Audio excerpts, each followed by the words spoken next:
বন্ধুরা, প্রত্যেক বাবা মার উচিত প্রত্যেকটা সন্তানের প্রতি সমান দায়িত্ব পালন করা, প্রত্যেকটা সন্তানকে সমান চোখে দেখা।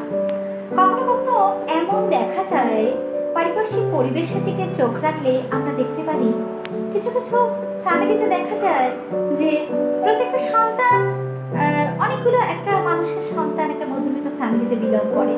তো সেখান থেকে দাঁড়িয়ে সেই প্রত্যেকটা সন্তানের প্রতি না বাবার ভূমিকাটা বা মার ভূমিকাটা সমান থাকে না, তাদের নজরটা সমান থাকে না। তো এটাই বলবো, সন্তানের প্রতি যদি দায়িত্ব পালন করতেই হয়, প্রত্যেকের প্রতি সমান দায়িত্ব পালন করুন।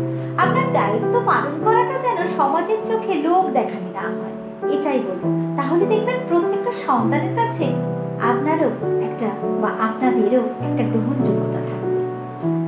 বাবা মায়েরা তো সন্তানদের মানুষ করে অনেক কষ্ট করে, আর তারাও তো এক্সপেক্ট করে সন্তানদের কাছ থেকে একটু ভালোবাসা, শ্রদ্ধা।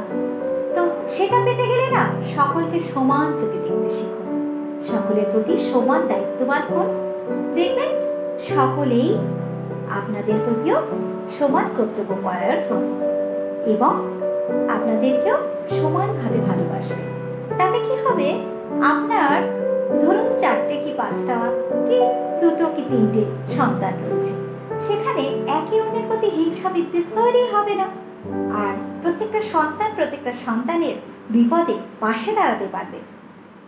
এক ভাই বা এক বোন বা এক বোন এক বোনের পাশে, এক ভাইয়ের পাশে, তাদের বিপদে আপদে একে অন্যের খুঁটি হয়ে দাঁড়াতে পারবে। তো তাই বলবো, সকল সন্তানকে সমান চোখে দেখুন।